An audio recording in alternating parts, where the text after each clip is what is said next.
One set.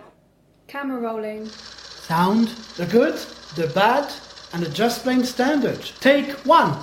Salut. Hey! All right. Welcome back to the good, the bad, and the just plain standard podcast, where we provide you with our informed opinions on movies we watched together. We are your hosts, Adam. Anouk. and Jan. Today is all about Thor Ragnarok, directed by Taika Waititi. Starring. Chris Hemsworth, Tom Hiddleston, Kate Blanchett, Idris Elba, Jeff Goldblum, Tessa Thompson, Carl Urban, and Mark Ruffalo. Big cast. Yeah. Yeah, there's probably more as well, I mean. Tessa Thompson is a new one. She's a Valkyrie, right? I think. Yeah. She was in Creed. Oh, okay. Oh, I was didn't- she? Creed's girlfriend, Tessa Thompson, yeah. Oh, that's really cool. Yeah. Yeah, she's very good in that. No, I do like her. Awesome. Did you know that the director is from New Zealand, hence the name? Yeah, I saw something. Nice sounding name. Funny you should say that. This morning I saw one of these Facebook, like they push these like little ads, and it was about him, but it was one of these ones that had ads in it, so I didn't watch it. I'm like, oh, I'm not watching this. Okay. But yeah, I did see that he was from New Zealand. I think I said in one of the previous episodes that, or maybe in private to you later or at some point, that he directed Moana. No, he actually did not. He wrote the initial screenplay, Oh. Oh, right, okay. which is cool. But yeah. Yeah. That's very cool. And he wrote the mockumentary "What We Do in the Shadows" interview with some vampires. Oh, We mentioned this, didn't we? I don't think so. Did we not mention this in the Nosferatu episode? I don't think we did. No. I don't think so. I don't think Maybe so. somebody else mentioned it to me about the Nosferatu episode. I've really wanted to see that. Is it good? Has anyone seen it? I started to watch it on Netflix. I ended up early because I had something else to do. But yeah, it started very good. Okay. Very different. Very, very nice. I'll check that out. Oh. Yeah. I think it was a short in 2005 that he wrote, directed, and everything. Nice. And it was also in acting in there. Yeah. And in 2014, he did a feature that he co-directed for the same stuff, like What We Do in the Shadows. Okay. And he was nominated for something entirely different. Like in 2004, he did a short, Two Cars, One Night, and he was nominated for an Academy Award for that. Ooh. That's Wow, quite nice. Yeah, that's quite cool. Very cool. Talented guy, then. All right, should we start with Anouk then, the non-superhero fan? Yeah, no, because I feel like that's annoying because I don't know many superhero films because I had a preconception, as I spoke about in the Last 4 episode. last episode. This will come out after. Yeah. Yes, So we'll have maybe- Murder, then Thor, and then Thor 3. This one, yeah. Okay. So in the last episode, I was talking about how I've always had this preconception of superhero movies and what they'd be like, and I think that's quite unfair because if you don't like something, surely you should know it before you kind of make that. So I actually really enjoyed these two movies. Oh, that's good. Yeah, I really did. I was quite surprised as well. Like, it's not just crash, bang, bang and kind of patriarchal. It was funny and quite human, which I liked. It was very enjoyable. Good. Would you say, I think Thor said that it might now be one of his favorite movie in the MCU? What, did he say that? No, I think- He did, yeah. He said it was definitely his top 3. Yeah. He said that for sure. Yeah. I did prefer the first one. Did you? Yeah. Yeah. I thought this one had quite a lot of plot going on. Like, it was a little bit messy. Yeah. Yeah, and also realize, well, it works as a standalone, but if you haven't seen the Avengers, you don't know why, he's my friend for work kind of stuff. Yeah. Yeah, you're losing some stuff. The standalone thing's good point, but I don't think it stands alone if you hadn't seen the 4. If we'd just if we'd walked into this before reviewing or having watched 4-1, I think you would be in a very difficult place to talk if you got what was going on in the plot. But is that necessary to enjoy this film? We'll get into it. This is what this podcast episode is all about. Yeah. Well, I don't think, because unlike what DC is doing massive reshoots and adding jokes and everything, in there they all felt organic. Yeah. It was kind of cheeky sometimes, but it really felt like it was just like that's what you would say from at that moment. Yeah. Like you also feel in that we had a because we have loads of those at the moment, a Justice League trailer before, and they are really pushing on the Flash jokes, like comic relief. Yeah. So I'm worried about that film. Yeah. I'm really worried about that film. Worried. As in, because I know we're going to go and see it. We have to, because it's a major release coming out in November. But I am slightly concerned that it might be one of our first bad films that we review. I am concerned that it's going to be bad because the trailer doesn't make it look good. And usually that's the whole point of a trailer, is to get you involved in it. But then again, this might be preconception, like Anouk just said. Like I'm prejudging this film based on what I know and what has happened already with DC. So I'm worried, but I hope they prove me wrong. I really do. Yeah, but at least that's based on something. Mine was just because I'd heard things, and you always think of superheroes as kind of one type and 2D and all this. But you at least that was based in truth, because you'd seen other films and they weren't as good and they were disappointing. But I think that especially if you're interested in acting or being in the film industry or, the industry, you should try and watch every film. With an open mind. Yeah. Or just watch every film. Like, it's always good to know what you're talking about. Yeah. Oh yeah, it helps forge your opinion, your sense, your filmmaking senses. Tastes, yeah. I mean, all those filmmakers now, they're fans of Hitchcock and all those that came before them. So it's just a recycling, always. Yeah. Yeah, of course. So shall we get into the plot of Thor Ragnarok? Go for it. Thor is back, and he is kicking all kinds of ass in a really comic book beginning of this film, which we'll talk about in a minute, because I've got opinions about that. But the main sustenance of this plot is that Thor returns back after sieging these another are they realms, or they're what are they called in this version? Realms. Heim. Yeah, are they realms? Like the 7 realms or whatever the hell it is? 9 realms. Yeah. 9 realms, so it's realms, so that's right. Yeah. It's 7 kingdoms in the Game of Thrones, but that's not really. There's some the different realms, only to discover that Loki has been hiding out as Odin this whole time, after he believed that Loki was dead. I didn't see Thor 2.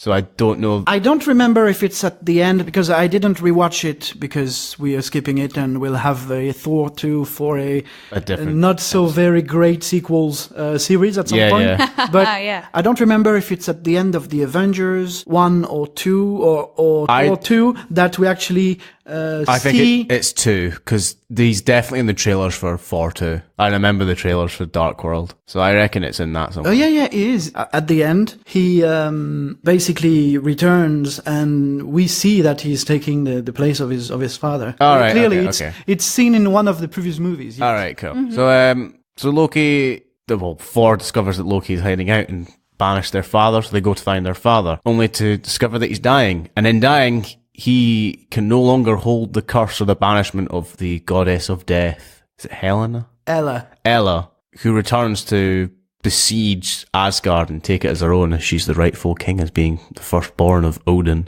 Mm-hmm. Subsequently, in trying to stop her returning to Asgard, both Loki and Thor are banished to another new planet, the Jeff Goldblum world. Sakaar, yes. Sakaar, the world of Jeff Goldblum, where many antics unfold, including a fight scene with the Hulk, which is pretty much the selling point of this film, I reckon, in the marketing campaign. Yeah. More MacGuffin stuff happens on Sakaar until eventually Thor puts together a team to return to Asgard to fight off the Queen and try and eventually save Asgard. I think they could have cut that whole bit in half. That's the basic plot of this film, right? Yeah. Yeah, by the way, MacGuffin, I finally watched the Lego Batman. So, Airline MacGuffin here. Oh, amazing. MacGuffin Airlines here. This is MacGuffin Airline. We're carrying a dangerous package over the most crime-infested city in the world. It's about Batman and Robin, so we can just forget the whole Batman and Robin movie and focus on this one now. That would be us. Ugh. Okay, so let's jump into what Anouk just said there about the whole Sakaar plot aspect. Mm-hmm.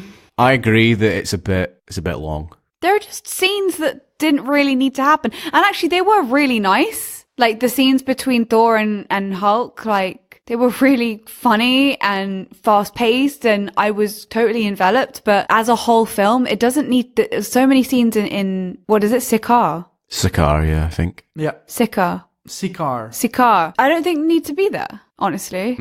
I feel the major thing with this movie is it has so many characters. Now, usually when you say a film has too many characters, it means they're underdeveloped. It's not true in this case. In some cases, the film is so long because we're developing character. Yeah. Like the Rock guy, who's great. I really liked him. But Korg, yeah, you know, and the bug one, it was Meek. You know, there's all of these guys that you're like, you know, these would probably get left by the wayside, but they actually develop them to a certain degree, which is why the film takes so long, I reckon. It's nice, though. But I just feel like there are just some moments where they definitely could have edited a little bit more. Here's the major reason that's so long. Is because it's the Hulk. I haven't seen many of the standalones, but I've seen both Avengers movies. This is really the first time in any of the Marvel movies that we've had an extended period with Hulk. As Hulk, yeah, as for Hulk. sure. Oh, yeah, yes. this is the first time Hulk Bruce Banner as the Hulk. Yeah, even talks, I think. Talks, yeah, has had conversations, you know. So a lot of the time is given to that aspect because it's fan service in a way.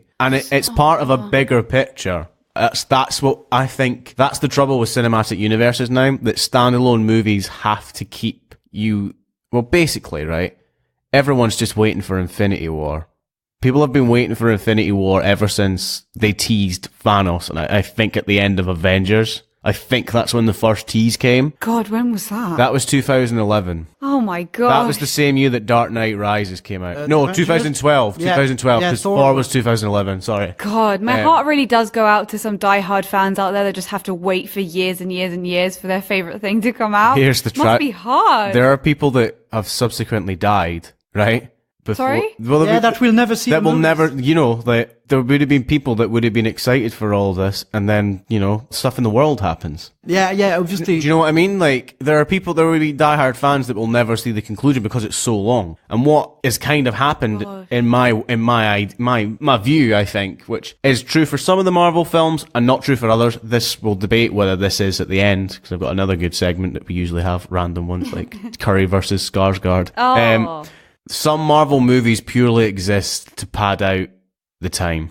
You know, like, you know, in a TV series, people complain about bottle episodes, which nothing really happens. You know, it's like just a bit of filler. I feel that some Marvel movies became that because, you know, they've got to have time to make the next one. Like, to make Avengers. I guess they also want to keep you interested. So you kind of have Marvel on the mind because all these films are coming out, but some of them don't really fit in or they're not working or, I mean, I feel like some of these scenes, as you said, were like filler scenes. That's actually a good phrase to use. Some of them felt like filler scenes, which I feel like I'm probably coming from a very different standpoint from someone who's like a diehard fan. So maybe a diehard fan would think that those filler scenes were really important. Do you know what I mean? Yeah. As you were saying about Hulk, like... Well, we probably should not forget that now it's in the mainstream, but it used to be like niche comic book fans that actually read the comics. Yeah. So pretty much, there are some variations, obviously, but pretty much everything is already on paper. Mm-hmm. Yeah. So it's not like, you know, you've got some stories sometimes, some kids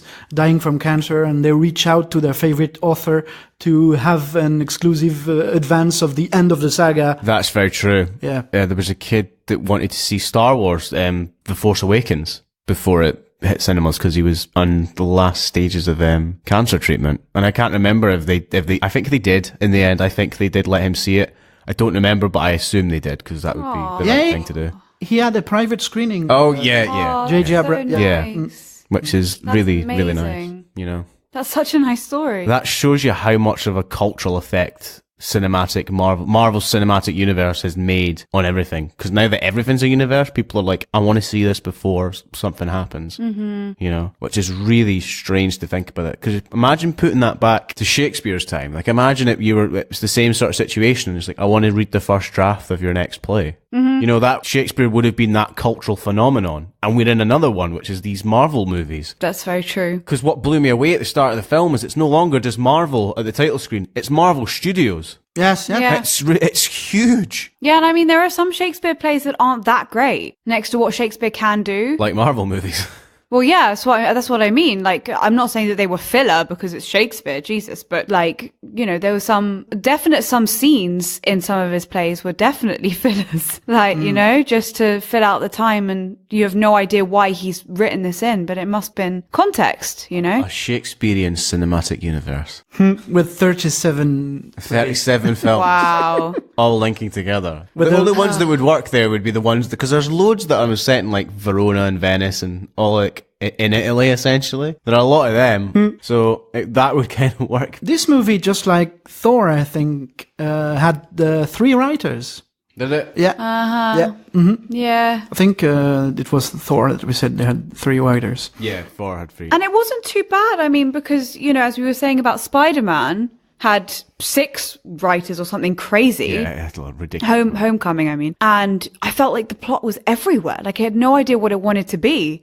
And even though these, you know, significantly less writers on this one, it's still quite good for 3 writers to come together and make that film, because that's quite a lot of ideas, right? Yeah. Powerful people. Yeah. Yeah, and the way the SAG credits is designed, or the Writers Guild, I don't remember how it works, but you've got people that are credited as story, and then some others as screenwriters. So was it for something we watched recently? There were 2 people in the story in the story credit and 3 in the screenwriting. But I think the story guys is those who start the idea, but I'm not sure. If you know, just tell us. Yeah, it's way better than just us guessing. Wikipediaing or. Yeah. I'm not sure. I feel like, isn't story maybe just some ideas were taken from their own screenplays? Yeah, I think story is the essence of, you come up with a basic through line of what's going to happen, and then if they take anything from what you suggest, you get a story credit. If you're actually involved in dialogue, you get a screenwriting credit, I believe. Oh. I think that's how it works, because me and Nick watched a series called Love, which we might actually talk about when Jan leaves us for the rest of November, very soon. Is that the Gaspar Noé one? No, it might be the Netflix series. Yes. Yeah. I think there are 2 Love ones, but is that where we see explicit stuff? No, it's not that one. No. Okay, there was another one. There's another one that's about these 2 unconventional millennial couple, basically, and one of the main characters is a writer, and one of the plot lines in season 1 is that the studio for his TV show that he works on is like a teacher for the students, buys one of his like scripts that he's written and he's on his own, and he gets a story credit when he's like, I kind of want a writer's credit here because it's my script, and they're like,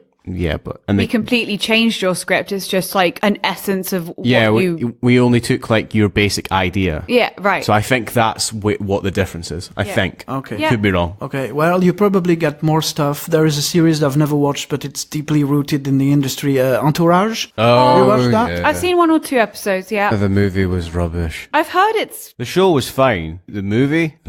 Oh, yeah, I heard that bombed badly. Yeah. Okay. I'd like to talk about 3D now. So I've been to, well, we're just out of the theater. So we went to see at the Cineworld the Super Screen, which is the screen where you have the screen wall to wall, the Dolby Atmos, and the designer seats by the Italian people and stuff. Lovely. Great cinema. Yeah. Great screen. So good. I watched it on my own a few days before in IMAX 3D. Right. And why didn't I suggest to my co-hosts to see it in 3D? Because you've got 2 things, right? When 3D came back in its current form with Avatar, which was the first to be actually filmed with 3D cameras, I went in there, I watched, and I didn't really notice any kind of 3D thing. It was, I still followed the story and stuff, but still I didn't necessarily see that much like moving towards me and stuff. But 3 or 4 years after that, I went to see The Hobbit, and I think I'm allergic to one of the 3D technologies, the Real D 3D, because I watched The Hobbit Part 1, and when I got out, I had a massive headache all the way through. It was just a nightmare. Yeah. Did you see the version that they shot in like 60 frames? Maybe. Because I distinctly remember when The Hobbit came out, there were people debating whether you should see it in like standard 24p or 60 frames. Wasn't it 48? 48, sorry, it wasn't 60. Yeah. I'm thinking video games here. I'm thinking 60 FPS. Maybe I did. Maybe if you saw it in double, like super 40, 44, then that looks 48 or 44. That explains why you had a headache, because we're not used to that. Especially in cinema, because it's all about the composure of the picture. Essentially what 24 frames per second means that for every second on screen, you're seeing 24 pictures flash in front of your eyes. Yeah, that's how your eyes... That's how your eyes work. And that's... retention. The standard, I believe, for cinema and television in Britain at least, is 23.98. I think it's 0.9 something, because in the US they have 29.95 or something. 95, it might be that. Weird. It's a distinct number. It's standard basically, and I use that when I edit projects myself. So for The Hobbit, you were watching more photos of the same image, so you're exposing double of what your eyes are used to. So it's double, in a way, it's double the strain. And probably the added 3D, because all the iPhones starting with a 6, I think, they are shooting either in normal or 60 frames per second. Wow. Everything I shoot with my phone is 60. Wow. Yeah. Wow. Yeah. 3D. The only time it works is in IMAX 3D. I'm fine with that. Yeah. Or on 3D TVs. Samsung does I've got my parents have a nice Samsung 3D it's television. Passive tech. Yeah. Yeah, you don't have to pay loads for active pairs. Yeah, I saw Batman Dark Knight in IMAX 3D. Did you really? Yeah, like all those years ago. Wow. Yeah, it was amazing. It was amazing.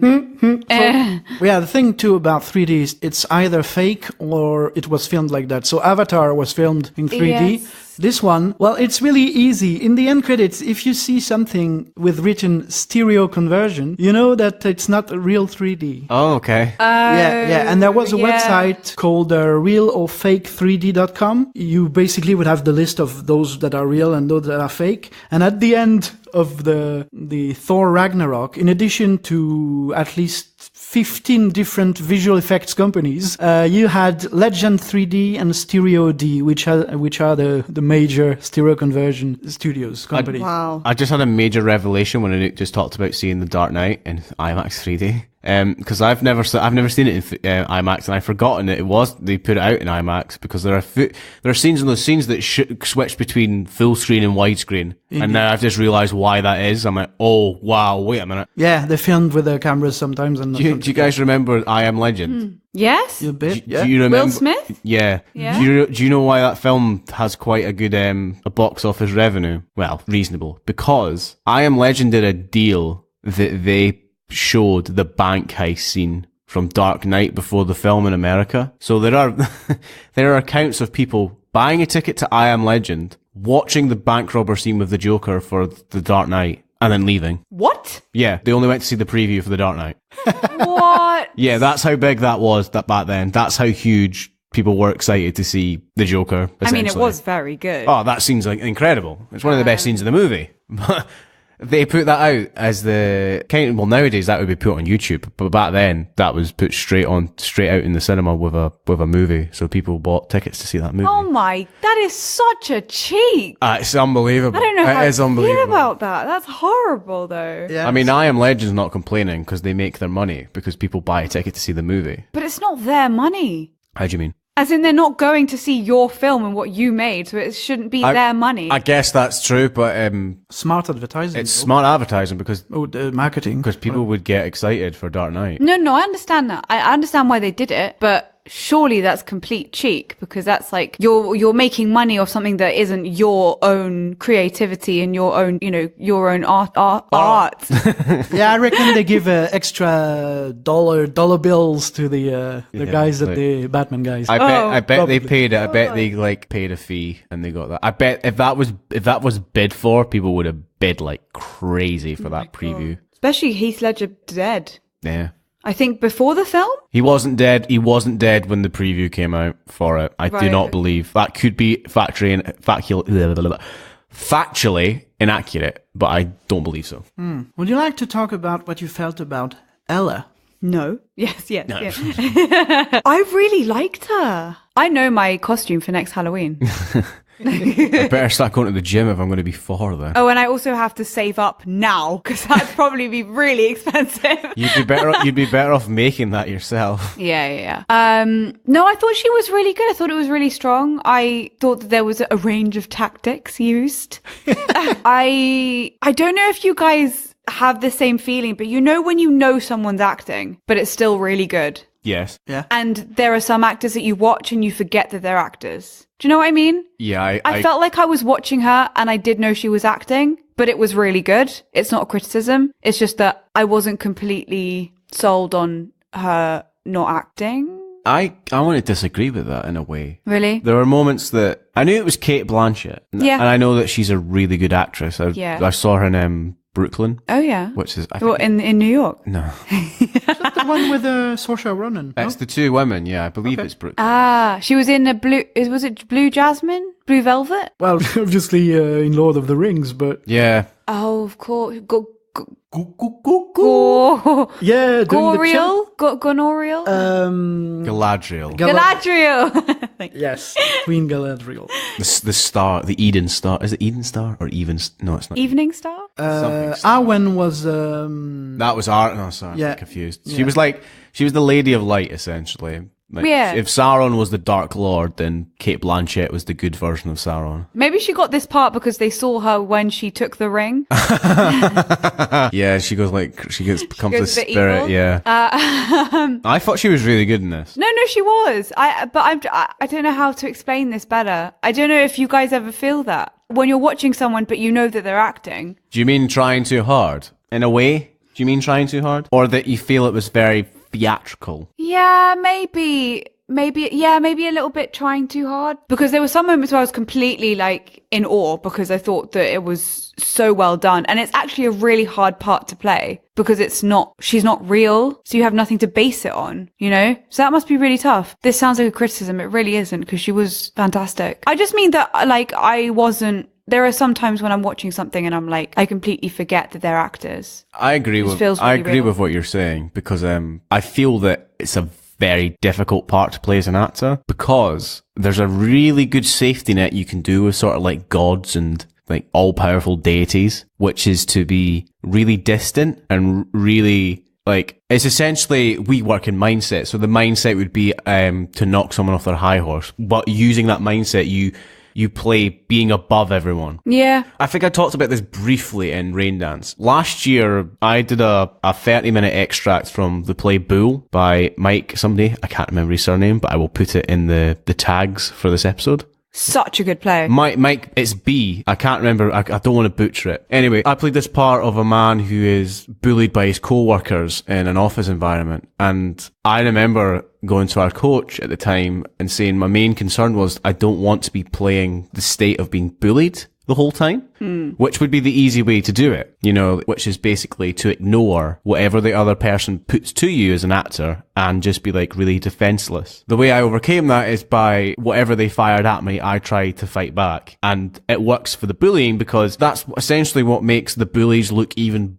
badder, in the sense of like, if you see somebody being bullied and the bullied subject fights back and they'd still beat them down after it, that's even more difficult to watch than watching someone just being pummeled into the ground and not fighting back. Because you kind of give up on the person because they've given up on themselves. Yeah. Now, what I mean by this is the fact that playing someone being bullied, it's easy to be the victim. And it's the same with playing like a deity. It's very easy to be like this overruling figure and nothing can hit you, and whatever the other person throws at you, you're not going to bat it back as an actor. I think Cate Blanchett in this did this very well. She didn't just play the state. No, she didn't. She had this whole thing of like being very dismissive of everyone around her, which if you had that much power, you would be. But you never think of that. Like when someone's a god or satanic or whatever, they act all kind of high and mighty and how dare you, like, you know. She had quite a few one-to-one interactions, which I think really help with villains, because if she was just lording it over everyone, you wouldn't feel the connect. Because she's a good actress and she was having scenes with one-to-one with different actors, it established character. Yeah. Like we said like 10, 15 minutes ago, this film establishes character. It's not necessarily a bad thing. Like, no, she's a very well-developed Marvel villain, and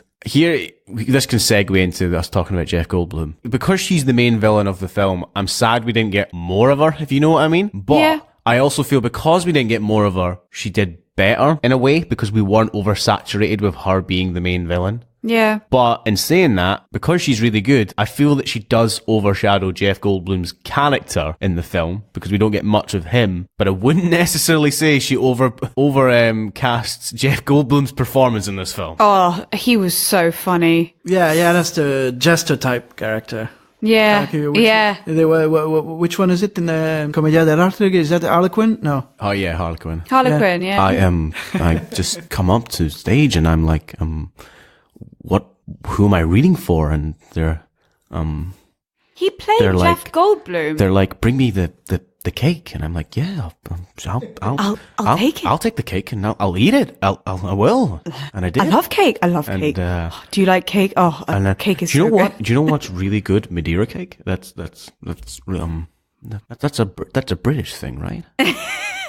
A lot of M's and A's for Jeff Goldblum, but they work so well. He takes his time, which I love, and he uses his hands. I mean, there's business going on all the time, which he does in like talk shows as well. So I don't know if that's like a persona, but when he turned up on Graham Norton a couple of weeks back to publicise this film, it's one of the best episodes of Graham Norton there's ever been because it's just Jeff Goldblum the whole episode. It's great. He takes over. Do you know so funny. You know what's even more funny? That was the same episode that Graham Norton had Hillary Clinton on the couch like before in a separate segment, and that was overcast by Jeff Goldblum coming out like 20 minutes later and just like ruling the show. Because he'd like turn to the other guests and talk to them like no one else was there. Like, oh really? Oh, that's really interesting. Like, well, what do you think about that? Oh, really? Like, so yesterday I went to get my hair done, and everyone's there just like, you're on a talk show. Oh, my wife's a contortionist. It's like, what?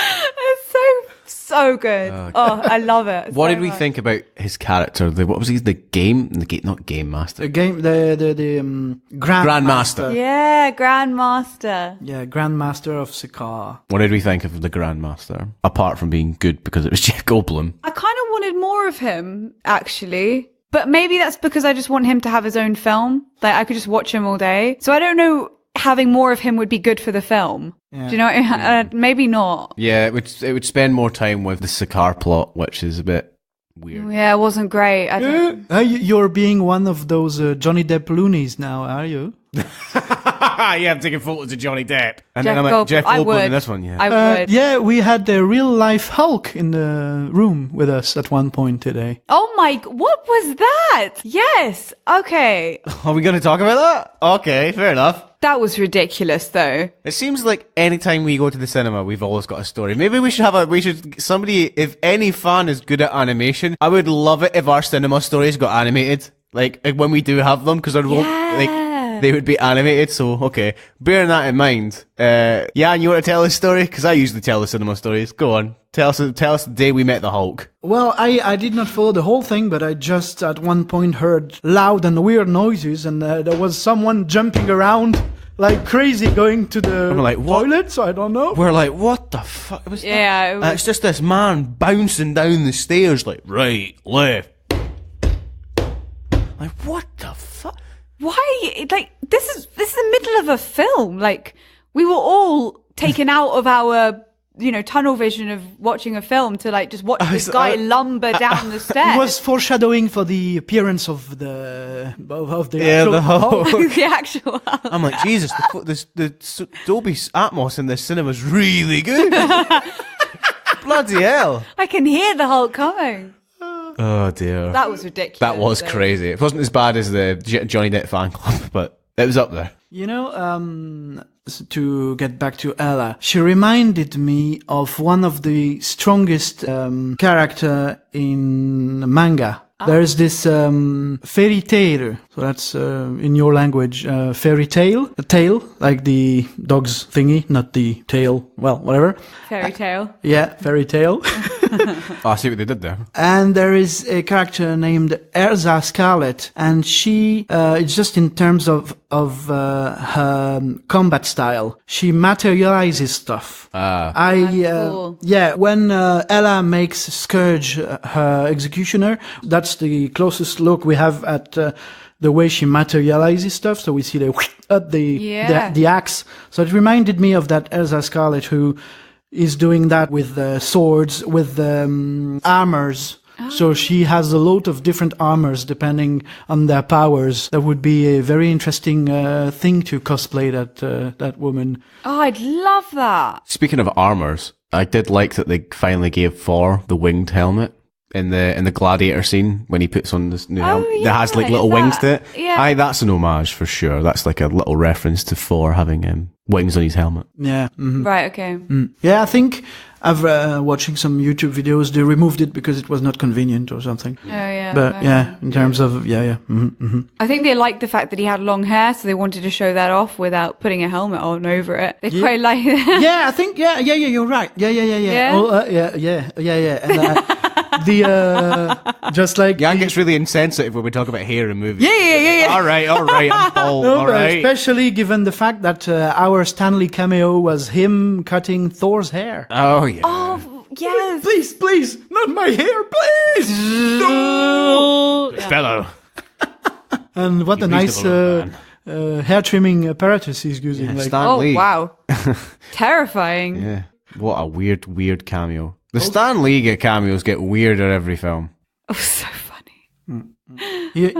Thor also used his hammer as a paperweight again on the dragon this time. On the dragon's tongue, yeah. Dragon weight, yes. Stay. Oh, I brought that up in the plot summary. I wanted to talk about that scene. Uh-huh. I thought that scene set up what they were going for this whole film in the field really, really well. Not only that, because the voice of not Ragnarok, whatever that villain was. Yeah, the guy, yeah. Is a major video game voiceover. Okay. If you looked up that in the IMDb's and found out who the voice for that was, and then looked at that credits, you would see he's done loads. Like, I remember him as Baron Praxis in Jak 2. He's definitely in that. I'm sure he's in Adventure Time as well. I only know North. He's the voice of Uku Uku in some of the Crash Bandicoot games. Crash Bandicoot Wrath of Cortex, he's in that. Yeah, he does that voice. He's probably done the Joker at some point in animation. I'm dead sure. Excellent. Oh, talking about voices, did you see the cast for the new Lion King? Yes, I mean, I did, yes. You did see the what? The cast The for the cast new Lion for King. the new Lion King. Oh my God. Sorry, I got excited. Yeah. Oh my God. Like, I have to have a moment. I'm sorry. Oh, I'm so excited. We'll leave you and go into the devil's anus. Yes. Well, Yeah, that's another. the biggest gateway on Sikaar.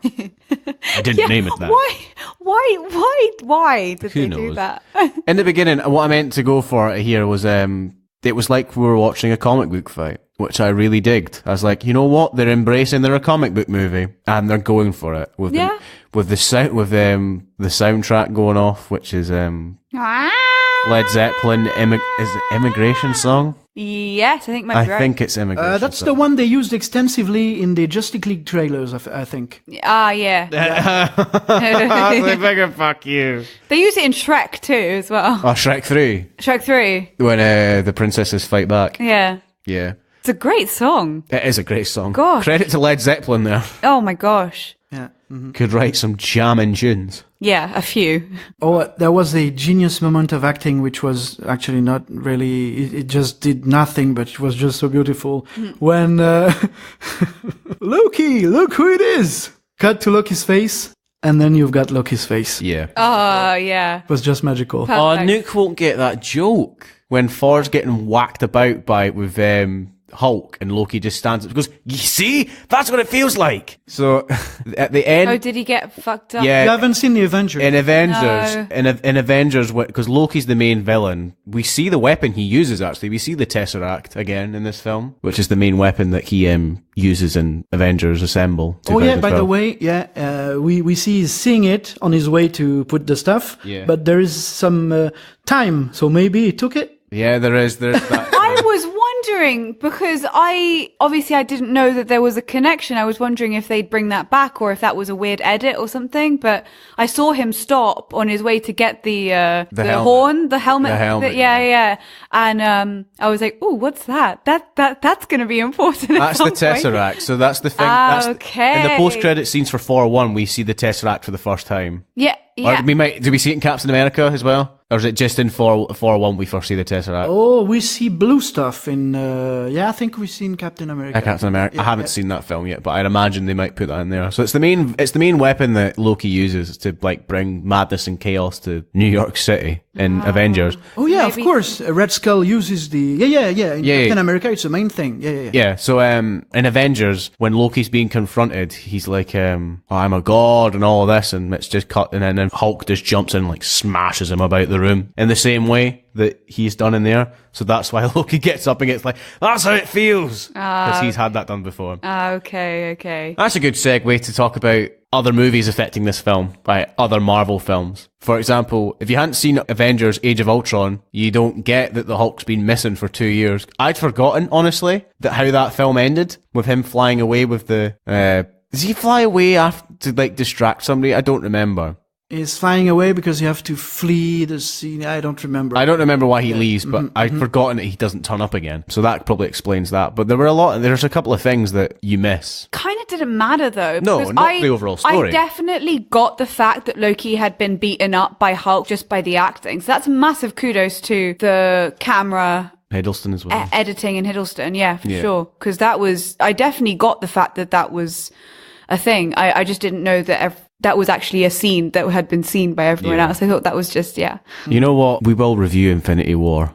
Me and Anouk will watch every single movie. Yeah, cool. And we will maybe have 10 to 15 minute snippets of us watching and having an opinion on each film. Yeah. Because there is no way on God's earth we're doing an episode of The Good, The Bad, The Just Plain Standard for every Marvel film. We'll be here forever. No, they're like 17 or they're approaching 20 or something now. To be 20 episodes. It would be ridiculous. We'll do the Avengers series, I think. Yeah. We should do the Avengers to build up to Infinity War and Civil War. So we do Avengers 1, 2 and Civil War. I think as well, like if we'd seen all of it, like I'm sure that this conversation would be a lot more rich and more exciting because we kind of are on the same page. And at the moment, there are some films that some people have seen and some people that haven't seen it. So that would be a really good idea, actually, because we don't need to talk about it. But when we watch another main iteration, we can kind of talk about it. Yeah. And we're on the same page as everyone else. Because I hadn't seen Doctor Strange. Okay. No, I haven't seen it. I actually quite like that little cute section. Yeah, that's one of the examples of something that could be cut. Yeah, right. This scene, I'm pretty sure that I think it was one of the post credits. So they're with a beer and stuff. I've seen that before, but I don't think it's random stuff on YouTube. I think it's one of the post credits at some point. Okay. No, yeah. So what I wanted to say, so just like Marvel established what DC didn't do well, established single movie characters to then assemble them. Yeah. The bigger picture here is Infinity War. So there's this, in some of the movies, including Thor 2, you didn't see it, but that's when the red matter is introduced. So that you've got Infinity Stones, and that go into a Infinity Gauntlet. And when Thanos, which is the god of destruction, I don't know, god of something, because goddess of death is already taken. He's a big purple guy. Yeah, big purple. He's a big purple bastard. Played by, now, it was not always the case, but by Josh Brolin. Oh, okay. Yes. Nice. He also will be Cable in Deadpool 2, which is quite exciting. That's weird. Yeah. Yeah. Oh. So, the main focus of the Infinity War should be the Avengers and the Guardians of the Galaxy going after this guy. So in most of the individual movies, they established the existence of those stones. So the blue one, Infinity Stone of Time or Space, I don't remember which one, but each one has a certain name. In Doctor Strange, it's a green one, so the stuff he has, like the Eye of Agamotto, there's an Infinite Stone in there. So when they have assembled everything, there's one that we haven't heard about just yet, but when they have everything, something will happen with Thanos during Infinity War, which is pretty exciting. Yeah, it's a successful build-up, I feel, to what's coming next year. It's next. Jan told us that it's not going to be 2 parts. I heard that it was going to be 2 parts. It was not at first, and then it was 2, and then it's just 1. Okay. Or it was, it's. I think they're going to make that film like 3 to 3 hours 20. That film's going to be a long ass film because I hope it's good then. Yeah. This is the thing, like, you couldn't just walk into Infinity Ward. I feel that Infinity Ward, you'll have to have seen Infinity Ward, that made Call of Duty, Adam. Infinity War, not Ward, Infinity War. You have to have seen at least Avengers. You have to have. Yeah.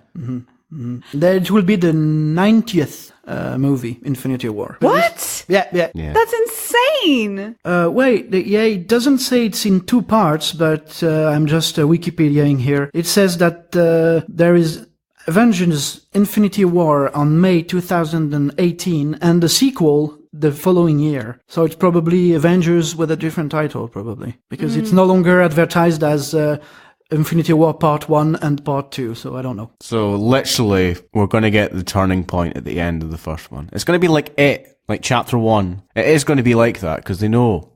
So I reckon he gets the gauntlet by the end of Part 1, and then the sequel is them fighting back. I reckon the first part's going to be all about that last stone. It's like going to be a race for it.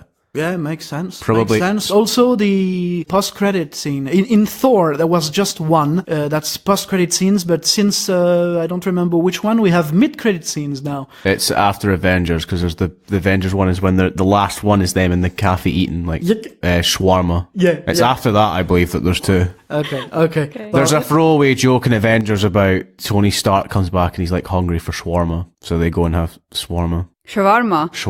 Shawarma, yes.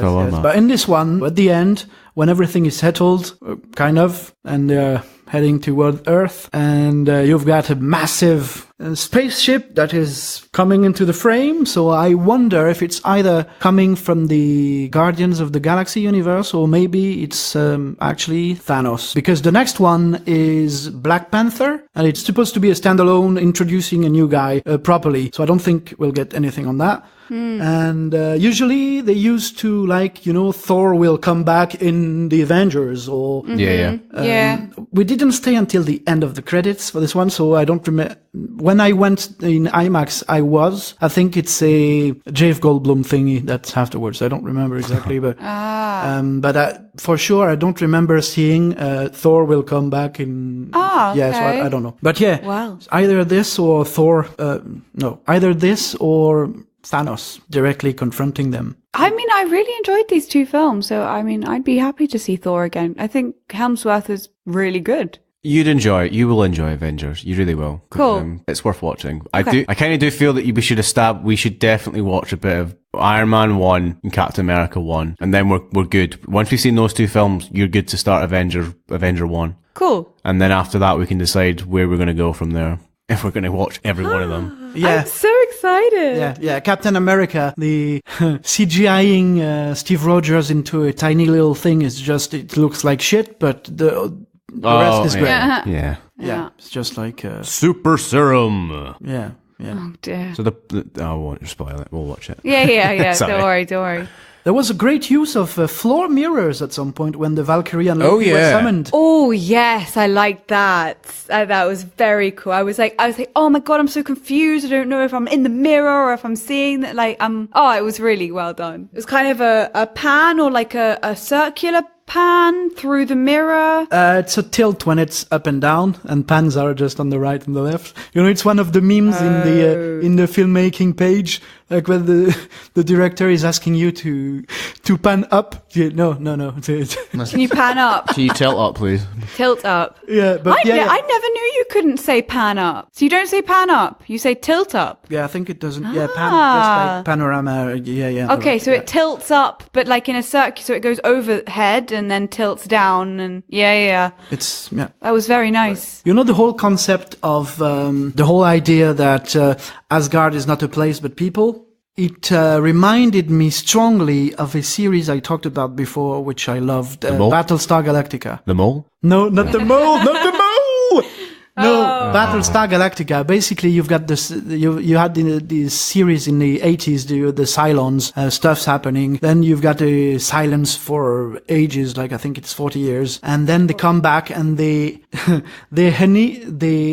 do you say it? Annihilate? They annihilate the human race. So great, okay. Yes. So you've only got something like 7,000 people on a fleet of 300 ships, I think, and the whole of some seasons, I don't remember, is trying to survive and keep that number either normal or up by having babies. But it's a very, it reminded me of that, and it's a very strong, like, I mean, the stakes, that's high stakes there. Yeah. What is it? Asgard is not a place. It's a people. It's the people. Sir Anthony Hopkins. Yeah, but also everyone said it. Like Idris Elba said it. Yeah. Chris Hemsworth said it. Yeah, so we know it now. Yeah. And it's like also the fact that nothing is black and white. It's always in the shades of gray. In you've missed some of the movies, obviously, but the relation between Thor and his brother Loki. Oh yeah. It's like they're one side. Sometimes they're still brothers, but they kind of how do you say that in English? Shamai. They like banter, like a kind of sibling. You're touching them, touching not themselves, but having fun, like violently but mildly, like you do when you're with your siblings. Play fighting. Yeah, play fighting. Yeah. Yeah. God, that was ropey water for a bit there. No, not touching themselves. No. That's a different film. Yeah. Yeah. That's Thor XXX. Yeah, Thor, the god of hammers. For Ragnarok. Stop it. Ramacock, yeah. No, we've got to fly up the devil's anus. Thor, god of hammers. Thor. We get to see a glimpse of Thor real power for the first time. Oh yeah. Oh, the thunder. Dun, dun. Because you see him doing weird stuff with his hammer to fly and everything. But in the beginning, yeah. Yeah. Oh, he's always doing that. But He's always doing weird things with his hammer. Oh. That's a different film, Adam. No, I really liked how they did the thunder with the eyes and the kind of lightning cascading. Yeah, Why does it sound so sexual? I don't know. It's just I don't know. Oh, we're all young and free. Do you remember the name of podcasting? The name of the care home Odin was placed in? Oh no, Shady Acres Care Home. Oh, why? I thought that might be like a homage to something, but I'm guessing not. I thought that Doctor Strange's address was an homage to Sherlock for some reason. Because it was Berkeley Street. Wasn't it like 177B Berkeley Street? Probably. Baker Street. Well, it was already in That's the same place in Doctor Strange, because you've got those sanctums, like one on each continent, and there's one in London. One. There are a few, and I thought that was a joke to because it had a B, like not the street name, but the fact that it had a B. Maybe the like writer, 177B. Well, the writer Bleecker of Street, because obviously Benedict Cumberbatch is best known for Sherlock. Yeah. Really, I know. Who is this man? Benedict Cumbersnatch. That article. Makes me laugh so much. We wish Mr. and Mrs. Bumbleweed all the best.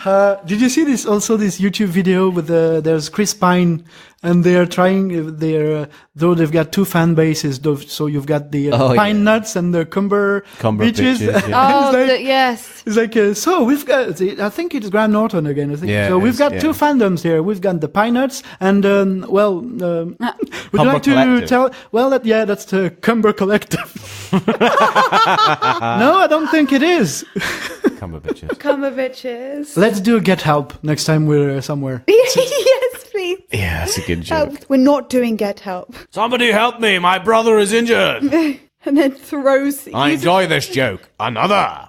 And also Prisoners with Jobs. That was I love that too. That was a nice one, because do you know that there is a rumor that says that the pyramids were built by slaves, and they were not. They were actually not prisoners, but it was their job. That they were, They weren't prisoners? No, they weren't prisoners. It was their job. They were like worshipping Egyptians, i.e. like they saw it as like to their gods to build this pyramid, i.e. that sort of thing. Yeah. But the common thing is that they were slaves, because, the Egyptians took slaves. Because, like, all empires took slaves. All empires. All empires took slaves. Yeah.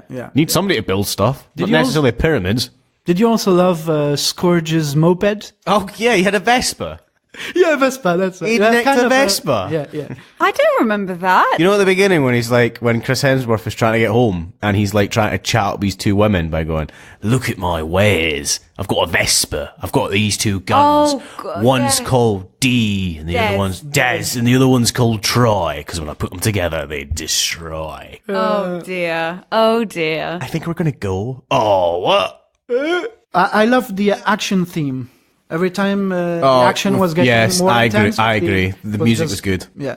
Oh, yes. There was something I felt was weird. Well, it's nothing really, but the makeup on for the eye, Thor's eye, that he got something not so good happening to it. Yeah. It just felt like it felt weird. Yeah. It was a bit But PG-13. Yeah. I think that's the biggest flaw. Like if it was a 15 or an 18, that would be more than what it was. But because it's a Marvel movie and it's a PG-13 and they can't make it an R, so they just made it a bit red. Yeah. Good. Like there's not even a thing. Like he loses it and then he turns to the camera. Like it's not even a big reveal. It just happens. True. It just happens. Yeah, it's true. And it's only with dialogue that they make it out like, oh, you've lost an eye. Otherwise, I don't think I would have known. Yeah, and she's like, oh, you remind me of your father now, basically. Yeah. Stuff like that. Yeah. Oh, and what I was trying to say in Thor, the fact about the directors and the studios is that when you're coming and you already have a big name, like you cannot do a Martin Scorsese in the Disney universe. Like you cannot bring everything that makes you like Nolan won't be able to do a Star Wars. You do Star Wars for the fame and the you do it their way. Yeah. You add your own touch, obviously, because you're not a robot. But Quentin Tarantino couldn't be himself into that environment. Yeah, imagine Quentin Tarantino doing the cantina scene. I don't know. That would be great. Yeah, and to see who shot first and stuff. You shot first, motherfucker. That sort of shit. Yeah. So, I feel that we should wrap round to the question. Absolutely. Yeah. Anouk, Jan, before I asked the question, I teased that we would have a section like Curry versus Skarsgård. Okay? So this is the question I'm going to ask you. Does Thor Ragnarok work if you haven't seen any other Marvel film? Anouk? Probably not. Yeah. The humor will work, the direct humor, but all the sneaky hidden references won't. But as a whole film, does it work?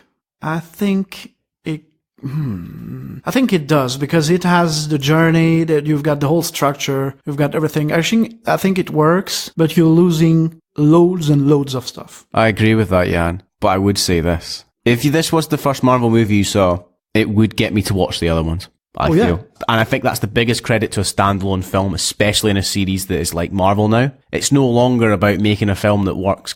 That must be so tough as a filmmaker to know you're making a film that has to pay homage to people that have been invested, but also attract people that have never watched it before. And I feel that this film gets the balance near as close as it can do, because there's a lot of stuff plot-wise, not even plot-wise, but like referential-wise that you'll get if you've seen other movies.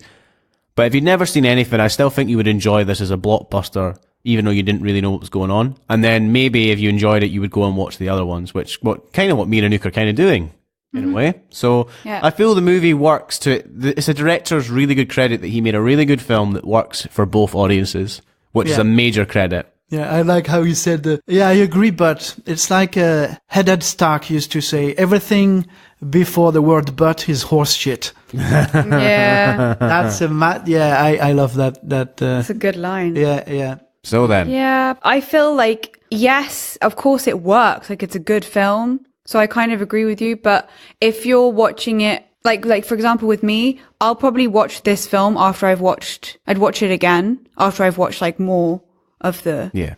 Just because you're seeing a different film. So it works, but I think it's better if you've seen others. I agree. Personally. So that's why I said probably not. So with that in mind, Anouk, Jan, is this film good, bad, or just plain standard? Jan? I think it's good, and it's going very close to the excellent. Ooh. So it's up there with one of the best films? Excellently entertaining. Is it going up there next to Baby Driver then? Oh. This is the thing. We should definitely have a chart scale we should on our website. with the with our ratings, because I feel centimeters or whatever. Yeah, like temperature wise. Okay. I was not necessarily impressed by the filmmaking tricks, but as a whole, good and extremely entertaining. Anouk? Yeah, same. Good and really entertaining, but on a different level to Baby Driver, because Baby Driver was not just entertaining. You know, it wasn't just a popcorn movie. Yeah, I'm in the very same mind as I was when we reviewed Jigsaw. I.e., if you've seen all the Marvel movies, this is a really good film. If you hadn't seen any Marvel films, it's still a good movie. I'd say it's better than what we rated John Wick. Oh yeah. You know, yeah. Like a good standard film. This isn't standard. No. It's really convicted in what it is, and it sets up, like I said at the beginning, it sets up its tone. So this is a good movie because it knows what it wants to do. And I didn't feel the director was too stifled by the Marvel Studios for this one. So. Oh yeah, that's true. So this is a good movie. Thank God for that. This is a high one. This is quite up there. Much better than John Wick. Oh my God. Yeah. Much better. Not as good as Alien and Baby Driver, maybe, but definitely in the good category. Yeah. Also, it's good because I don't think we had any spoilers. Even the mild ones, I'm not sure. No, I don't think we no did. plot spoilers. Well, but the only thing maybe is like 4's eye, but that's about it. Yeah, and for the explicit bit, Anouk said fuck once, but you know. Oh, apologies. And that's the second time now. I just said it. Oh, billets. Yeah, I do swear a lot as well. To be fair. So Watch that.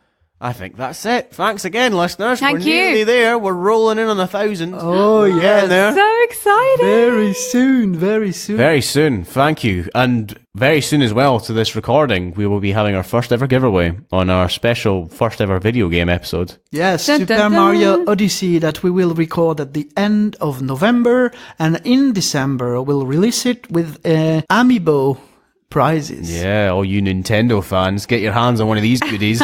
Yes, I've never trusted postal services, especially since 3 years in Naples. So I would say that we'll have other giveaways for the other parts of the world, but for this specific one, it's UK only, and you'll be able to get the prize either in person in Glasgow or in London, because we're going to London in End of January. Yes, to see a play on stage. Yeah, dining on stage and stuff.